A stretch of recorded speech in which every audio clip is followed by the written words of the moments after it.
Why do we root for the robbers in La Casa de Papel? They storm the royal mint, armed and dangerous, taking hostages, by all accounts the villains. Yet, millions of us watch, hoping for their success, drawn in by a story that blurs the lines between right and wrong. The show's a psychological experiment, inviting us to look past labels and see the motivations behind the crime. We witness not just a heist, but the forces that drive ordinary people to extraordinary acts. Flashbacks reveal their pain, love, and loss, transforming criminals into relatable humans. Our empathy is skillfully manipulated. We see fathers, daughters, dreamers, not just thieves. The narrative bypasses logic, appealing to our emotions and challenging our sense of justice. We become invested in their rebellion, questioning the systems and rules we usually accept. The show asks, what makes us cheer for those society condemns? It's a testament to storytelling's power to reshape our moral compass. We're not just observers, we're participants, emotionally entangled in their fate. La Casa de Papel holds up a mirror, reflecting our own complicated relationship with morality. La Casa de Papel sets up a stark contrast, the cold, impersonal state versus the raw humanity of the robbers. Institutions like the police and government are depicted as rigid, often corrupt, and indifferent to individual suffering. The robbers, in contrast, are messy, passionate, and deeply flawed, driven by personal pain, love, and desperation. Their motivations are intimate, not ideological. They seek second chances, family, and freedom. The state is a machine, its agents cogs. The robbers are all soul. We see their doubts, arguments, and moments of tenderness, making them relatable. The conflict becomes more than cops and robbers, it's the individual versus the system. The robbers represent anyone who's felt powerless against bureaucracy or injustice. We root for them not because we condone their actions, but because we recognize their humanity. The state protects its own interests, often at the people's expense. The robbers' rebellion becomes a symbol for fighting back against overwhelming forces. Our empathy is with the marginalized, not the faceless system. That's why we cheer for the outlaws. The codenames, Tokyo, Berlin, Nairobi, are more than aliases. They turn the robbers into global archetypes. Stripped of real names, they become symbols, citizens of a world united by struggle. Each city name is filled with a personal story. Nairobi's grief as a mother, Denver's loyalty to his father, Berlin's battle with mortality. These backstories are the foundation of our connection. The show pairs universal symbols with intimate trauma, making each character unique and relatable. We see not a gang, but a mosaic of individual hopes and wounds. The city names invite curiosity, and the narrative rewards us with rich histories. We come to know Tokyo's heartbreak, Berlin's desperation, Nairobi's fight. They become a family, forged by shared pain and purpose. We understand their flaws and empathize with their choices. The audience is invited to join their tribe. La Casa de Papel masterfully uses flashbacks to shape our empathy. The show reveals pain and loss before showing the crime, making the heist feel inevitable. Berlin's cruelty is recontextualized by his terminal illness. His actions become those of a man with nothing left to lose. Rio's recklessness is rooted in loneliness. Nairobi's fierce protection comes from losing her son. Flashbacks act as a defense, forcing us to empathize before we judge. By the time a character acts, our allegiance is already with them.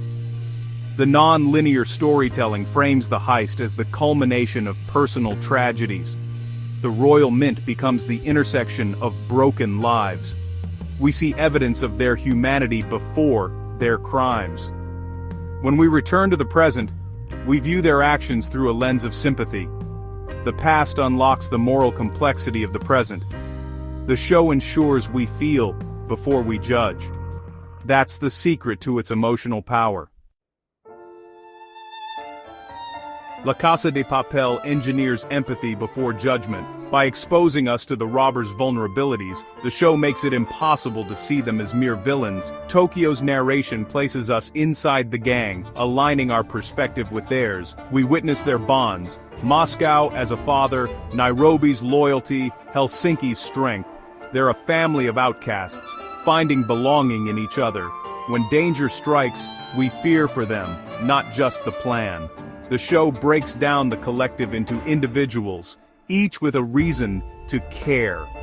By the first shot, our judgment is suspended. We're emotionally invested, hoping for their survival.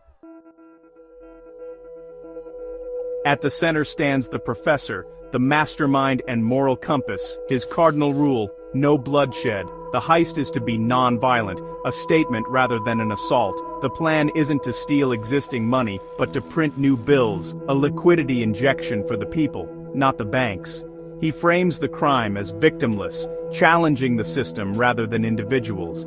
This logic gives viewers permission to root for the robbers. The professor's meticulous planning extends to ethics. Hostages are treated with dignity. When violence erupts, his anguish mirrors our own. He is our moral proxy, striving to uphold his code. His contradictions, criminal, pacifist, shy leader, make him compelling. By making the leader a pacifist, the show lets us support rebellion without endorsing violence. We cheer for the idea, not just the act.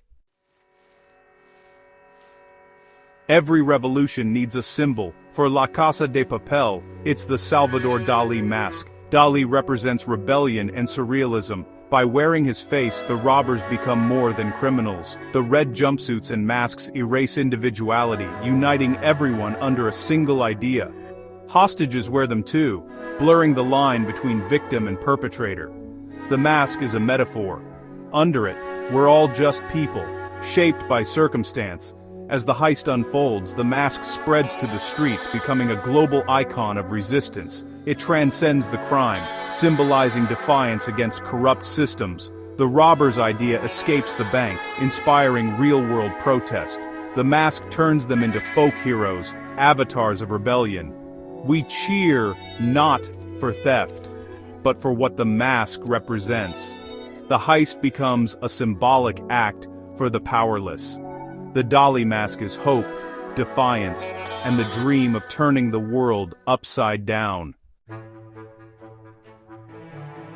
La Casa de Papel doesn't excuse crime, it reframes morality. In its universe, right and wrong blur. The robber's actions can seem more ethical than the state's. The show contrasts personal trauma and a no-harm policy with the state's ruthlessness, torture, manipulation, violence.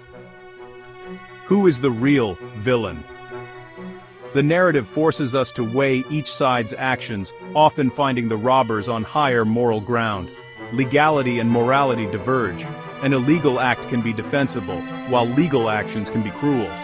The show dismantles the binary of good and evil, replacing it with moral gray.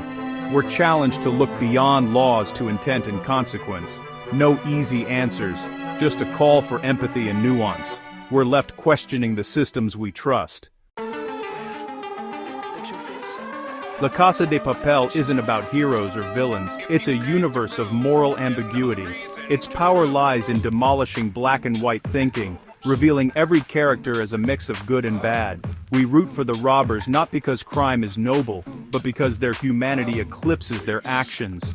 The show mirrors our anxieties about power, inequality, and helplessness. The robbers become avatars for our own struggles. There's no neat conclusion, just thoughtful unease. We're forced to question our allegiances and principles. The show provokes, lingers, and challenges our certainties. Its ultimate heist is stealing our moral certainty, leaving us richer in empathy and understanding. Behind every act, there's a story. And nothing is ever as simple as it seems.